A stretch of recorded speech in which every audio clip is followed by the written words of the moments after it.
Amazon AMZN, Beginner's Guide. If you have ever ordered something from your phone and watched it show up at your door the same day, you have already met Amazon. But the company many of us first knew as just an online store is now two huge businesses living under one roof, a retail and delivery machine, and the largest cloud computing platform on the planet.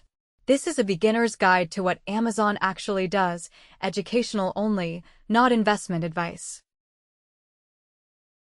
So, what does Amazon actually do? Amazon reports its business in three big segments. The first is North America Retail, which is the part you probably already know.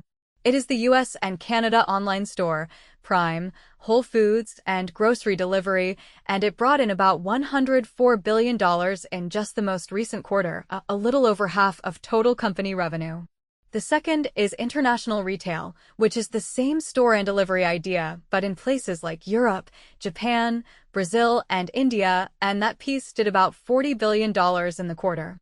The third segment is the one most beginners do not realize Amazon owns, AWS, which stands for Amazon Web Services. AWS is a cloud platform, meaning it rents out computer servers, storage, and AI tools to other companies over the internet, so they do not have to build their own data centers. AWS did about $38 billion in the quarter and is growing 28% a year, the fastest pace in almost 4 years. Tucked inside the retail business is a fourth thing worth calling out: advertising. When you search on Amazon and see sponsored products at the top, brands are paying for that placement. That ads business did $17.2 billion in a single quarter, up 22%, and is one of the highest margin things the company sells. So the simple way to picture Amazon is this: a giant retail and delivery network, an even bigger cloud platform, and a high-margin advertising layer on top of both. Suppliers feed the machine, millions of independent third-party sellers, now over 60% of items sold, chip vendors like NVIDIA and AMD, and Amazon's own custom chips called Trainium and Graviton. On the other end, customers are hundreds of millions of consumers, businesses renting cloud capacity. 80% of the Fortune 100 use Amazon's AI service Bedrock, and advertisers spending to reach all of them. So who does Amazon compete with, and how does it win? Amazon competes with Walmart and Costco in retail, with Microsoft Azure and Google Cloud in cloud computing, and with Meta and Google in digital advertising.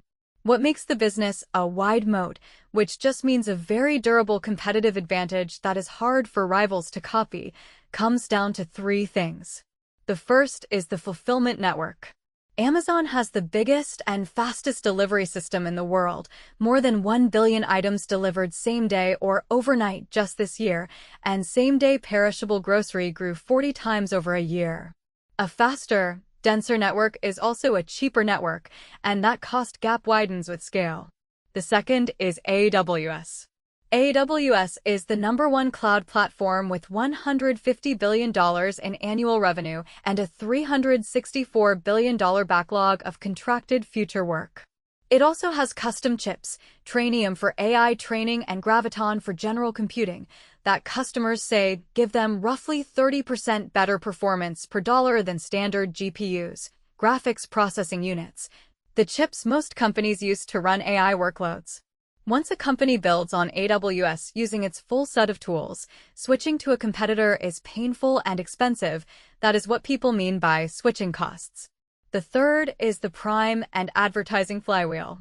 There are over 200 million Prime members worldwide. Every time someone watches Prime Video, asks Alexa Plus a question, or uses Rufus, Amazon's shopping assistant, Amazon learns more about what they like. Those signals make the ad business more valuable, ad money funds more shows and faster delivery, and that brings in more Prime members. The self-reinforcing loop is what makes the moat hard to attack from any single angle. What are the key drivers for the business over the past 5 years? Over the last 5 years, three forces did most of the work. First, AWS scaled from roughly $54 billion to about $150 billion in annual run rate revenue, and it did this at high profitability, operating margin around 38%, meaning 38 cents of every dollar of AWS revenue drops to operating profit. That is what people mean when they call AWS Amazon's profit engine. AI demand reignited that engine recently. Customer spending on Bedrock, Amazon's managed AI service, jumped 170% in a single quarter. Second, advertising went from a sideshow to a $17.2 billion business in a single quarter, growing 22% a year.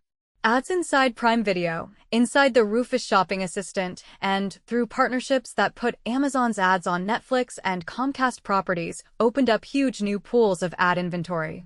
Because ads carry very high margins, this stream punches well above its weight on profits. Third, the retail business itself stopped losing money and started making it. North American retail now earns about 7.9% operating margin, up from losses just a few years ago.